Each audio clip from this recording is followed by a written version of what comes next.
Welcome to the Bold Book of the Day with Dr. Denise Nicholson, a show that is a central hub and safe space for authors to share their stories. The Bold Book with Dr. Denise begins now. Hey everyone, welcome to Bold Book of the Day. My name is Dr. Denise Nicholson, and this podcast is for anyone looking for inspiration. Today's podcast is with Mrs. Hewitt, and she is one of the contributing authors of Giving Grace, an anthology. Welcome, Miss Hewitt. Hi, how are you?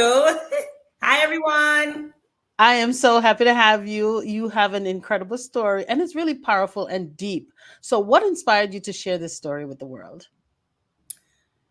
That is a good question because I really don't know. I really What got you up struggle. in there? I really struggle. So when it was presented, I wasn't quite sure what I was going to write about, but I began to write. They said, "Oh, talk about your parenting journey." So basically, I guess that's the inspiration. This is my journey. This is my true story. So I couldn't write anything else. I guess that's how it arrived.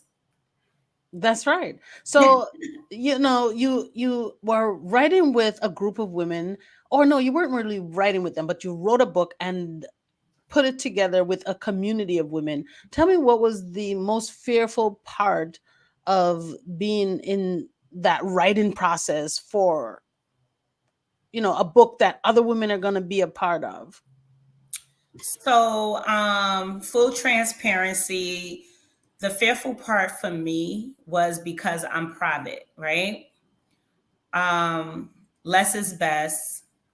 And I'm the type that I share what I choose to share. And this was something that I questioned whether I wanted to share with the world because I didn't know what kind of blowback it was going to give. I didn't know how people were going to receive it. And not only just people, I start with my family, right? My children. How are they going to process it? Their father. So it was really like the immediate family's response that I had fear to because I love them. That's I've found. I've been I've been doing this book writing coaching for approximately 4 years now. 2020 is when I started. And I realized that that's one of the hurdles for, budding authors. They are so afraid of what others will think, especially the family. And for the most part, when they're done, 99.9%, the family is so proud. Did you Right. find that? So I shied away from it. Everyone kept asking, "Oh, when am I going to get a book? I want to read the book." My mother, "I want to read the book. I'm going to get a book." But I kept avoiding it. I did the same thing with my children. I avoided it. Didn't really want them to know the other side because they see the lame side. Oh, mom is lame. She's corny. She's washed. So that side. So what they know is what I want them to know. And sharing this story was just very delicate. So after the fact that I don't know who leaked it, but all the avoidance came just full circle. And my oldest read it. My eldest read it. And she was like, "Listen, I have something to say. You didn't ask for my permission to put me in your book.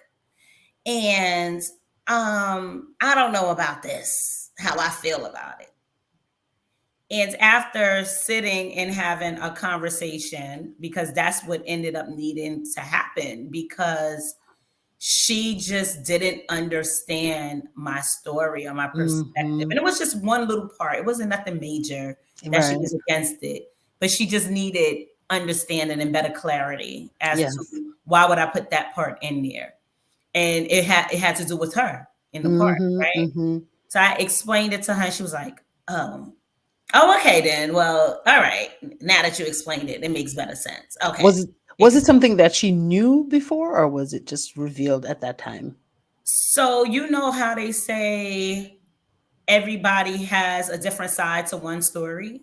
Mm-hmm. So it was pretty much that. And I think it was the part where I said something as far as like she wanted her parents to be together. She wanted her dad and I to be together, right? Mm-hmm. And she was just like, that wasn't the case. Like, I actually didn't want y'all to be together. I didn't get along.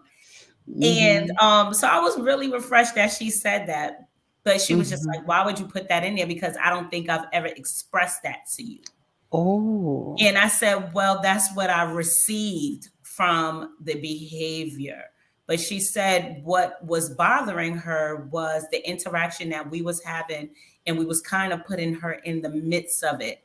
And I didn't realize that. So Mm-hmm. I learned something. Yes. So all this time, I thought it was because she wanted her mother and her father together, she had a problem and everything was problematic. She said, no, because of our relationship, I wouldn't say it was toxic, but Mm-hmm. we were young. Mm-hmm. So it wasn't just to where it needed to be. She said she felt like she was in between. When she's with dad, he's saying things. When she's with me, I'm saying things. And it's kind of like, I love the both of you. Mm-hmm. Figure it out. And I don't want to be a part of it. Wow. So that So, was eye opening for me. we don't get it that we are also on this journey of learning when we are rearing children.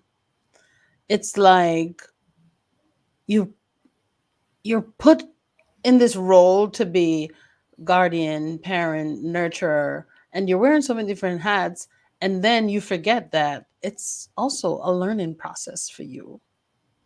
So your daughter is teaching you, listen, I know this is your life, but it includes me, and my perception is important of what Right. all went on. Okay. Yeah, So, you it's know, true.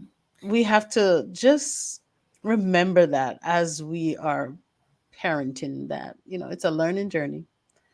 And I They are also teaching us too. learned, not to cut you, I also learned that Hmm.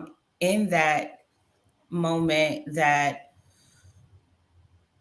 parents, and I never saw this because even myself as a child, I may have questioned a lot of things. Well, not may have. I've questioned, You did. yeah, I've questioned a lot of things. And in that moment, it was like a aha moment. Like, I get it. So me Mm, thinking that I was actually probably doing my best to protect her by shielding her from what's going on, or might not even like discussing it or being open, to this is what's going on. yeah. We are young, thinking that, oh, they're just kids. Kids don't understand, right? They don't understand. Mm, So with that shield that you think you shielding them is hmm. actually causing a problem, because Yes. they are more aware and alert than we think. So we don't have to Yes. tell And them communication is so important. You communication. know, yeah, they are people. They're little people, but they're people. And Mhm. so it's so important to communicate with them, see what's on their minds, because you may think that they don't understand what's going on, and then you realize, boy, they really understood. And because we didn't communicate, they have a different perception, or they didn't get to express themselves clearly, or Mm. sometimes at all. But also coming from like a Caribbean background is like, know your place, right? You stay in a child's place, you keep by your moats, you don't say nothing, you don't get involved, you cork your ears.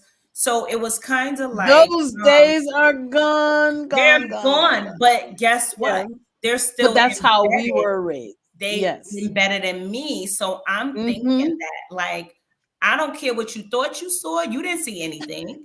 I don't care what you thought you hear, you didn't hear anything. You can't speak on it. So it is definitely growth in learning and really healing from your traumas, things that may have affected Mm-hmm. you as a child, but then you find yourself putting them onto your children anyway.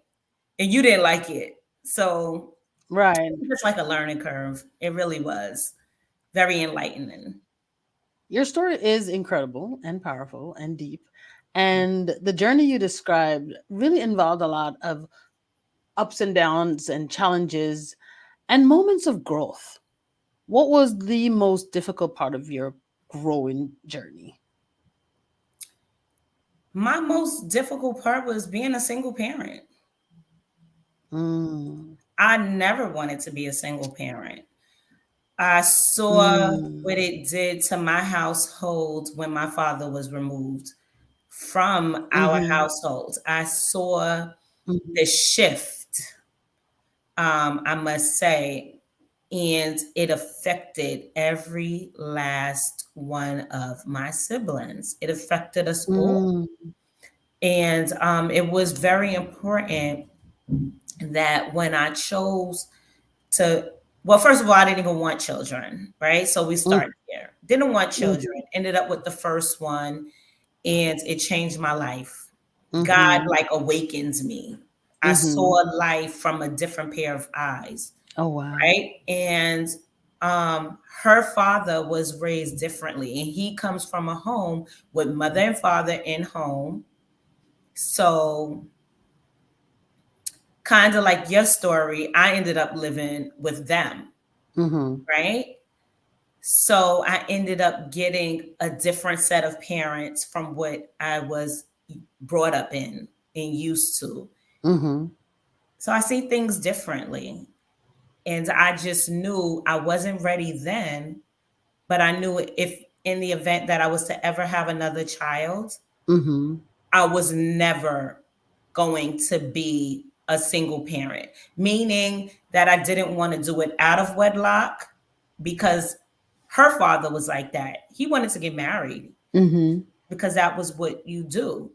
You raise the children mhm. together as a family. So I always respected him for that, but I wasn't ready. Mm. Yeah.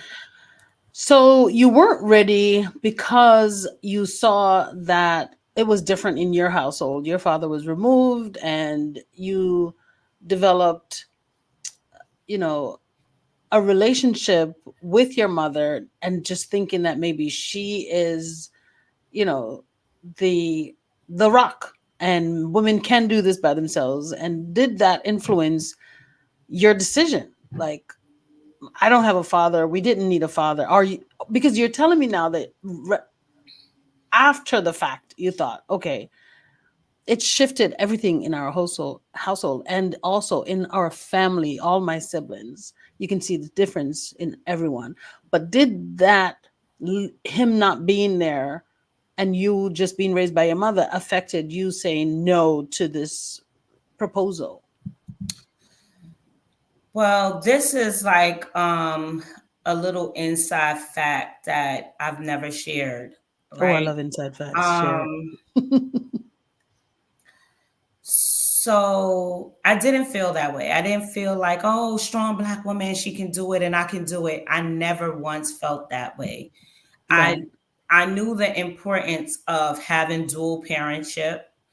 Um, but at the same time, the type of family in which I grew up in, which was basically polygamy, right? Okay. It caused my outlook to be a little different. So Mm-hmm. my whole thing was, I'm gonna do it to you before you do it to me. Okay. Right. Okay. Okay. You So, just thought that all men were going to be like your father. right. Okay. Okay. So I'm gonna do it to you before you do it to me. I'm gonna outsmart Mm-hmm. you. I'm gonna outplay you. I'm gonna outthink you. And basically, Mm-hmm. I'm really not going to give my 100% just in case I have to leave. Because if my Mm-hmm. feelings are all the way in and I have to be vulnerable, you are going to take my vulnerability for granted. And therefore, I'll be weak. So I once thought my mother was weak until we had a conversation and she Mm-hmm. checked me all the way Mm-hmm. and made me realize that I was the one that was weak because I ran from Mm-hmm. everything Mm-hmm. if it got difficult. Your relationship with your mother seems to have played a very significant role in your life. Can you share a little bit more about how she reacted when she found out about your pregnancy and how that shaped your path forward? So my mother thought I was a virgin, Hmm. right? So that's where I think why she got Let's start there. that's why she was so angry and said, "You gotta go." Right? Hmm. So let's start there. She Hmm. thought I was a virgin. And every time I heard her say it, I just was thinking to myself, I'm not even gonna correct this lady because I think it's gonna really upset her that like I'm really not a virgin. Girl, wait till you find out. But she used to always say, "What mo hide, beard in the hide, belly don't hide," right? And Yes. that's what ended up happening. And I tried to get my sister to tell so that I wouldn't have to do it Mm. because I was there playing this holy role, not even playing a holy role. The thing was, Hmm. I wasn't unholy. It was Hmm. just that I didn't know how to tell my mom, like, listen, lady, I didn't want to disappoint her. Like, I'm not Hmm. a virgin. Like, Yeah. yeah. Why? Like, who told you that? But every time she said it, I'm like, why does she keep saying this? And it was just very hard to tell her, like, no, I'm not. So when the whole pregnancy came about, I told my sister, and I was like, well, my other sister already knew, right? So Hmm. then I told the other sister. So I'm like, I need you to tell, I'm crying, like, I got something to tell you. And she's cracking up, laughing at me. And she's laughing and she's like, tell what you gotta tell me. And I'm like, crying, and she's like, just tell me. And I'm like, I can't. And then she's like, what, you pregnant? And then I was like, I just shook my head, and she was dying laughing. She said, oh, the angel, the princess of the bunch is pregnant. Oh, I can't wait for mommy to find out. Mm-mm. And she just was so elated, like that she wasn't the one being chastised at this point. And it's like, yeah, precious girl over there, your little princess. That's what she always say. Oh, the princess. Oh, yeah. And she was like, oh, I need to be there when you tell her. Hmm. I'm like, no, I want you to tell. And she's like, I'm not telling her. And she's laughing. She's like, oh, I can't wait to be there. Like, I need to be there so you can tell her so I can see the expression. So that was very difficult. So I made sure I did it when my sister wasn't there. And You did not give her the pleasure. I was not, but that was our thing because it was so many of us. Like, we all had to, who was the toughest out of the Hmm. bunch, right? Don't let, you can't break in front of the Hmm. parents. We could break in front of each other, but not in front Hmm. of the parents. Okay. Right? So we were each other's gatekeepers. Um, so I told my mother, Hmm. and she just was like this calm and just like, it was calm, but it was strong, and I felt it. And she was like, "Oh no, yeah, you gotta call him. No, he gonna deal with this. Y'all put yourself in the situation. He gonna deal with this, and he's gonna have to step up."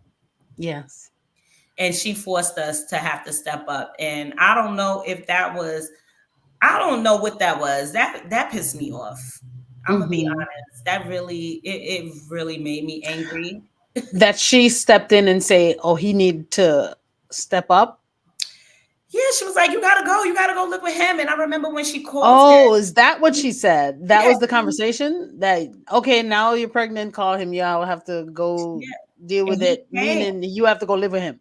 And he came and she said it, and she was like, yeah, you Brita, y'all gotta go. So You how old were you? you.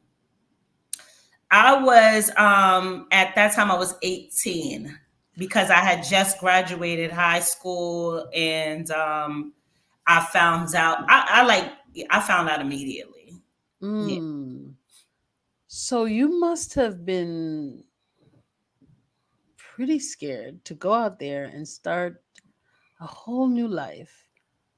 Yeah. You're expecting a child. Now you're expecting a child and you're going to move in with the young man that, oh my goodness, you got So I pregnant had by. to move in. That must have been tough because your mama told you you got to go. She told him, She and told him. his he she told She told him, and his response was like, okay. Oh, And he held me down with that okay. okay. Yeah. But that So okay scared you because no, because I've I've always had like this discernment with people to see what they really mean, right? mm-hmm, Um but we already had this conversation. Him, myself, and my other sister that I'm, really close with. So we already had the conversation like, yo, what are we gonna do? mm-hmm, And him and I both agreed that we weren't interested in an abortion. I mm-hmm, wasn't interested. mm-hmm, And but everybody else felt like, what are you doing? My sister-in-law who was older that I respected everything about her, she was like, Kanika, you kidding me? Are you kidding me? She was like, no, you're not going to have no baby. You have your whole life ahead of you. Don't be like me. And I think what it was I never took it anyway. I took it from a place of love because mm-hmm, one thing about my support system, mm-hmm. right? It's coming with love, even though it might be harsh. Right. Um, People have their own journeys and their experiences and they know the hardships. But I was one of those people, yeah, nah, I have to learn. And not the hard way, but I didn't understand it. But I learned quickly and understood where she was coming from, where my grandmother was coming from, where my mother was coming from. I Yeah. understood where they were coming from because they too was with child at probably like young ages and Yeah. had to go through that struggle that you go through with being young. It is a struggle. Yes. Absolutely. But you had a support system, like you mentioned, and I know that you had mentors and just different people in that group that guided you. And even though you didn't take what they wanted you to do, you still reflected on, what their advice was at the time. But you came out, you made your own decision, and now you had to live with that decision and how it impacts your life. You're a young mother, you're living with this young boy, and now you have to find a balance, become a woman, become a mother, be a partner. My goodness. I didn't figure that part out. I ran. Okay. I did not like that. That's where it was hard because I did not want that role. I Mhm. was okay with being a mother, but I was not okay with being a 19-year-old wife. Mhm. And my sister-in-law, once again, I remember she tried to get me to move to Connecticut in a townhome. She's like, this is gonna be better for you. And she set it up and I got scared. Mhm. And I feel like fear allows all my choices to be at the forefront. Mhm. And I look back, and while I might not have any regrets, I look back and be like, wow, I made my journey harder and longer and more stressful But because it's your journey. she knew she was trying to help me. She was trying to help me navigate motherhood and adulthood all at the same time. But I was just a kid. Mhm. And my young cousins and siblings was like, we outside. You gonna be outside too? Right. You're the only one with the child. I was the only one with the child. Only one with Well, the child. And I just wanted to ride on the back of my cousin's motorcycle while he popped them willies with me on the back and just have fun. And that all changed when I had a child. It was like, oh, you have a child mhm. now. If you just can't die. You Life is different. So, how did moving in with your child's father and his family, how did these changes kind of like impact and influence your independence? Oh, in a tremendous way. His mom was a social worker, Mm-hmm. so she was completely different Mm-hmm. from my mother, right? My mother is strong. She's assertive. She's boisterous, like Mm-hmm. you're gonna stay in your place. His mother was more nurturing and patient and unjudgmental. Mm-hmm. So she just put so much, she poured into me. Mm-hmm. She poured into me. Mm-hmm. Yeah. I see you getting a little emotional. Yeah.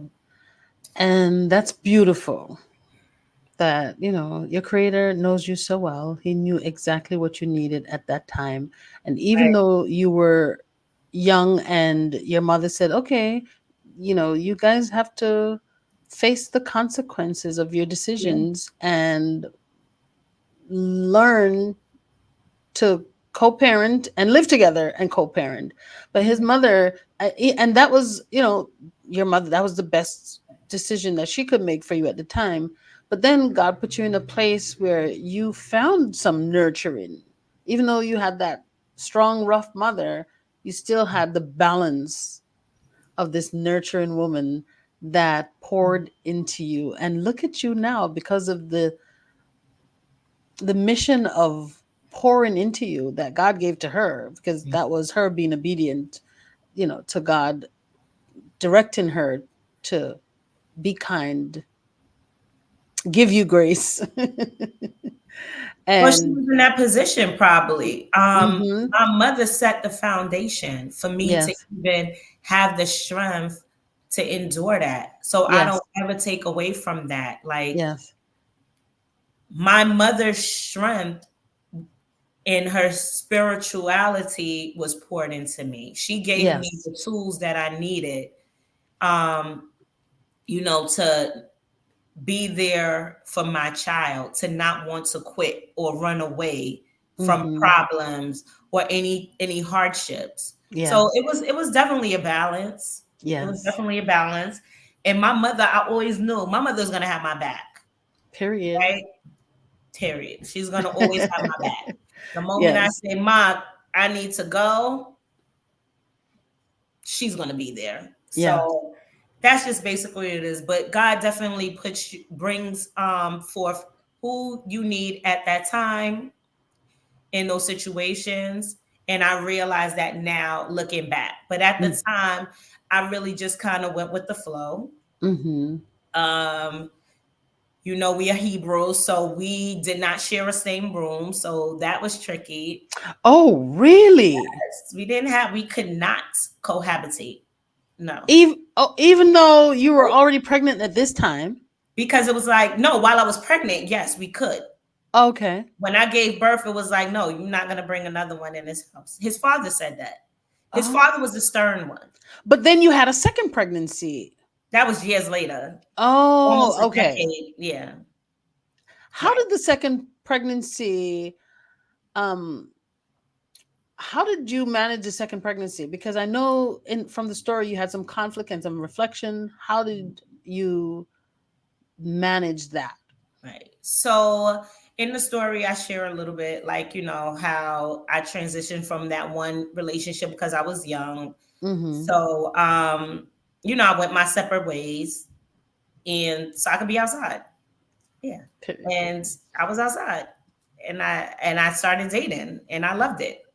And I was able to live my youthful life because Yes. I think a lot of times when people have a child at a young age, they're forced to give up uh certain, some of their childhood. Mhm. I was a teenager, Yeah. but everyone around me still made sure that even though I was responsible, that I didn't lose myself Mhm. by having a child at a young age. So anyway, so we broke up and I dated for a couple of years and then I met my my next partner. Not Mr. Perfect. Yeah, Mr. Perfect. Mr. Perfect. Okay. So they get so mad when I Guys, say I'm Mr. trying Perfect. not to give y'all too much because you got to get the book. Her story's Right. in I read chapter the book. 8 of the book. So you got to get the book, Giving Grace. It's really juicy. Okay. Right. I've had the pleasure of reading some of the stories already. And so I'm telling you, it's impactful and it's inspirational to see these women, 13 women, come out, share their journey, and share where they are now. And it just gives you so much power to say, wow, if they can do it, I can do it too. Absolutely. And that is the goal. That is the goal. You want people to be like, man, I could do it. And I've Mm-hmm. had so many people after, and I didn't expect that at first. Mm-hmm. That wasn't my expectation. Actually, I just wrote the book because I've always wanted to write a book. I spoke about writing a book with you, and so the opportunity presented itself, and I wrote the book. But there was so many people that came up to me like, I've always wanted to write a book. I have a story to tell. I have a story to Mm, share. Or your story helped me. Or what did you do? Or how did you do this? And were you scared? And so I just didn't expect everything that came with being an author. I don't mm-hmm. think I even thought about it. I didn't see that far ahead. It was Mm-hmm. just like I needed to share what I wanted to share. You So have a beautiful story, and I'm so glad that you guys came together and shared this story.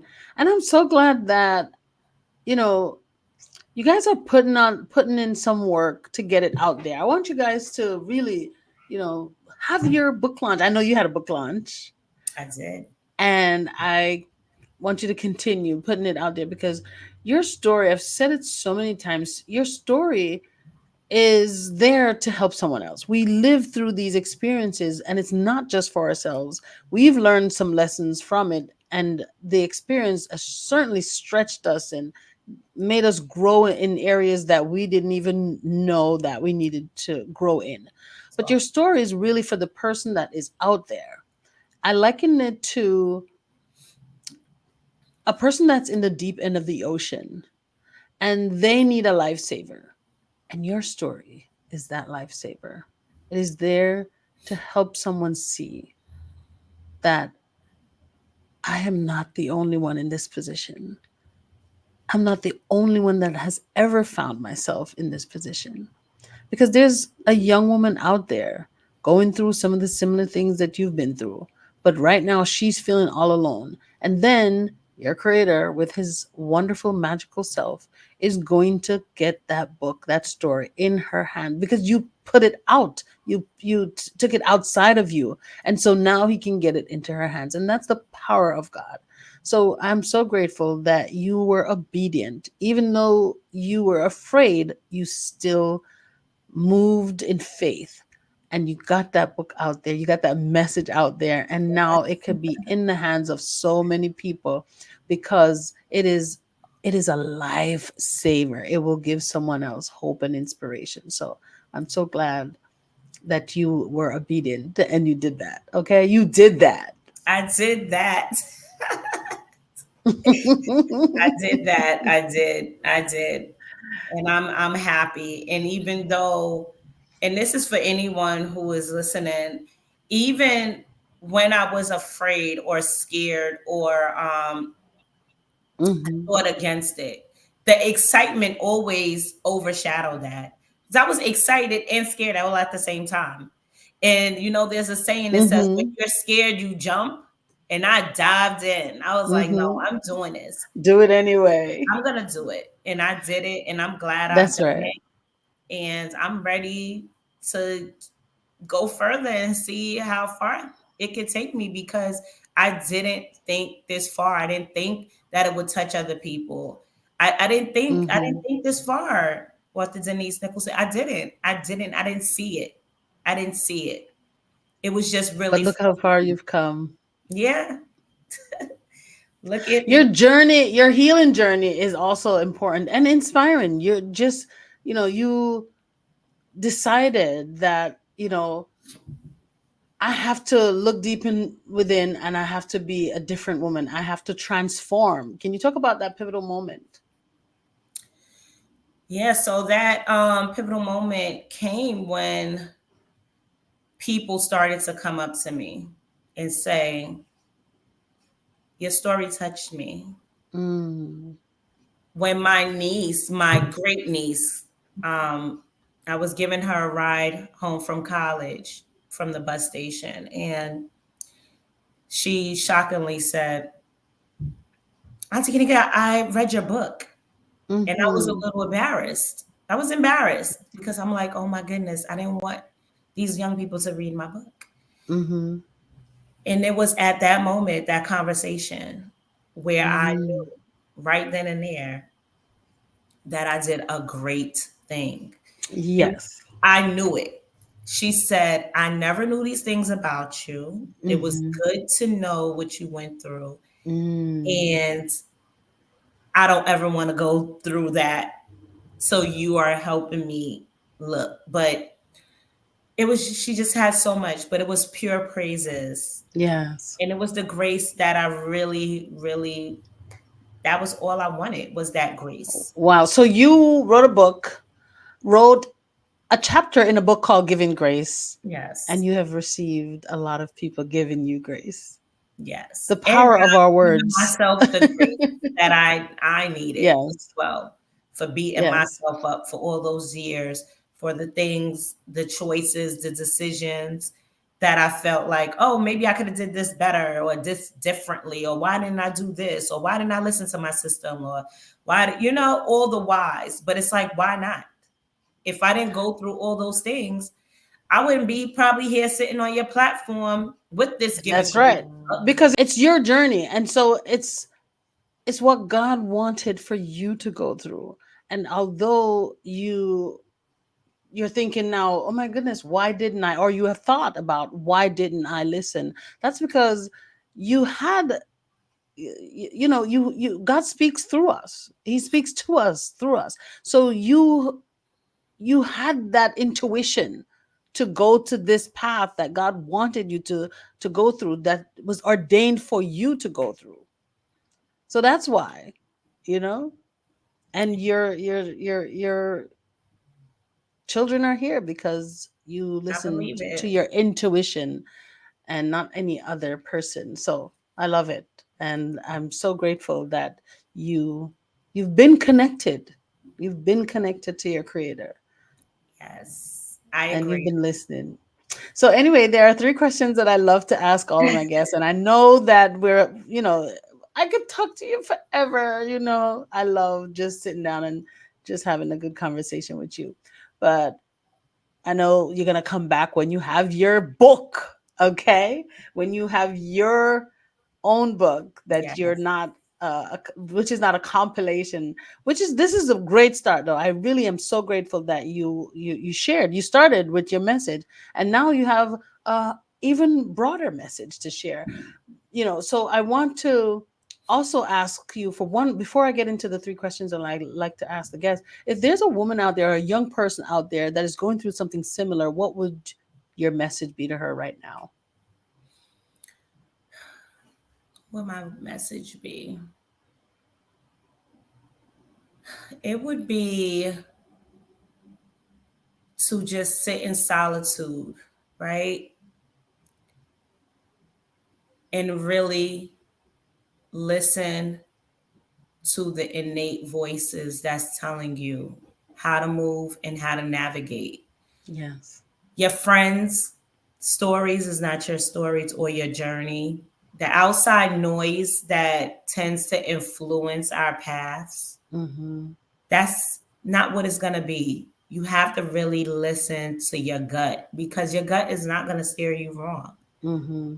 And all the times that I've listened to my gut, it has never been a bad decision. And I've never, ever regretted it. So I Mm-hmm. can honestly say that whatever choice you make sure that it's beneficial to you. And that's it. It has to work Yes. for you. Yes. And listen to that still voice because you said it. It's your Absolutely. intuition. And, I've learned that intuition is God speaking to us. I And believe when it. we are silent, like you said, go into solitude. When you are silent, you will hear Him loud and clear.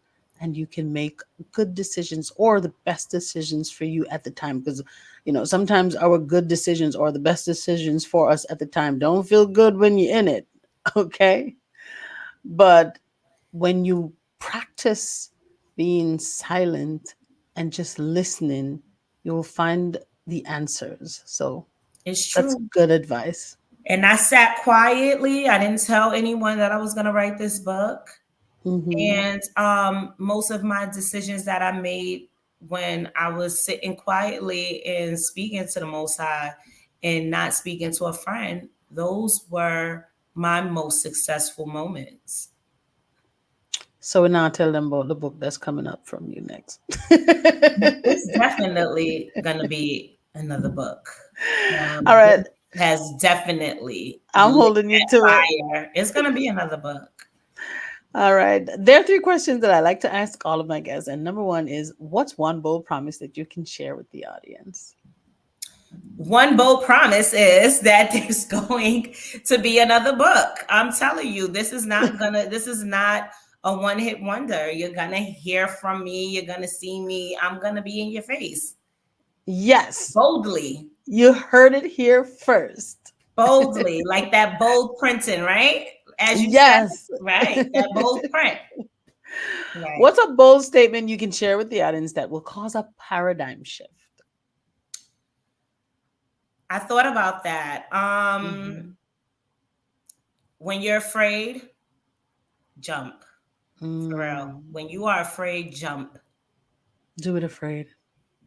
When you are afraid, when you are afraid, jump. And I don't mean when you're like scared and something is in fear. I Mm-hmm. mean when the motivation is there and you feel anxious about Mm-hmm. it, but Mm-hmm. then is that little sense of hesitation because you're doubting yourself. Don't block yourself. Dive Yes. in. There's a reason why you're being anxious about making a leap. Yes. You just have to do it. And go to the next level. And it's okay to fail. Mm-hmm. But nothing tried, nothing failed. But I would rather try and fail than never try and be sitting there wondering and thinking what could have been. What ifs? Mm-hmm. What if? So be bold and just, if you get an opportunity, do it. And if you don't get an opportunity, create one. That's it. I like that. What's a bold move you'd like to, the last one, what's a bold move that you'd like to make in the future?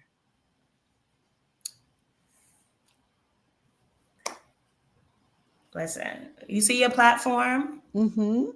Yo, I have to big you up for real. Listen, I let just me love give, you. I have to big you up. I've been watching you silently. I've been watching you. I watch your growth.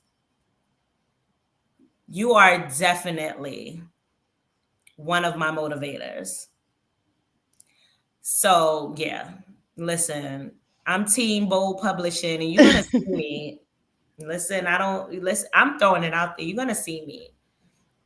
I know I am. I know I am. You know what? Because God has given me this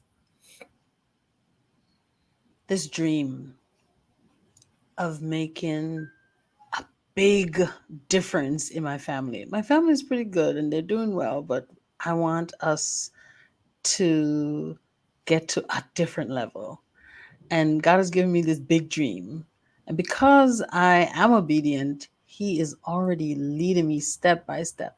So I'm grateful for your prayers. I'm grateful for our time when we get to connect and talk. And you have so many wonderful, inspiring, motivational stuff to say to me. I appreciate it and I don't take it lightly.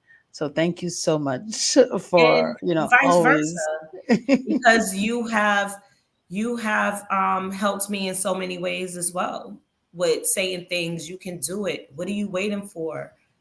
Don't stop. That's right. So I thank you for having me on your platform. I thank you for seeing in me what I may not have seen in myself once upon, and I'm really getting teary because this is real life.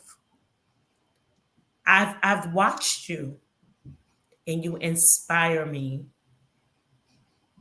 To God be all the glory. Thank you. Thank you so much.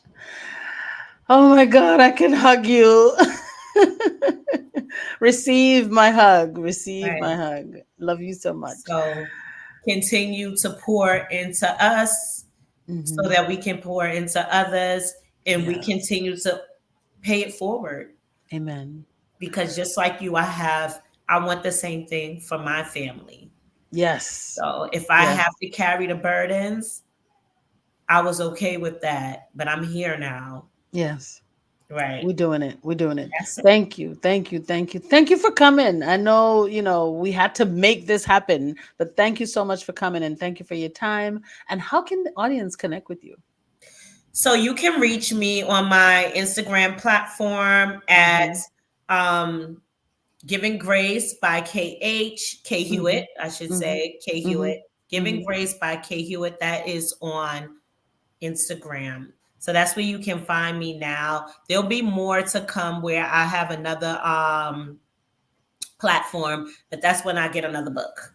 Okay. And where can they get this book?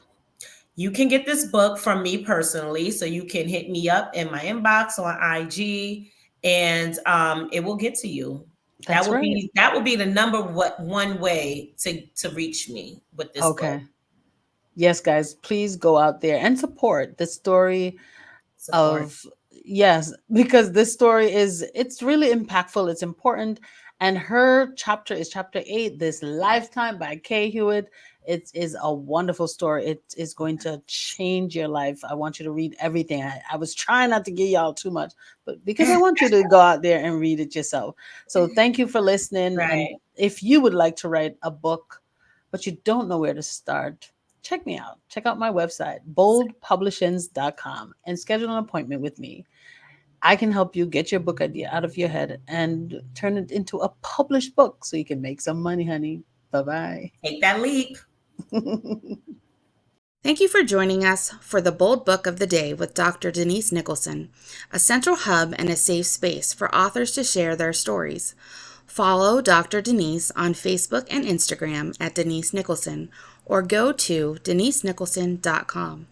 Remember, no one can share your story better than you.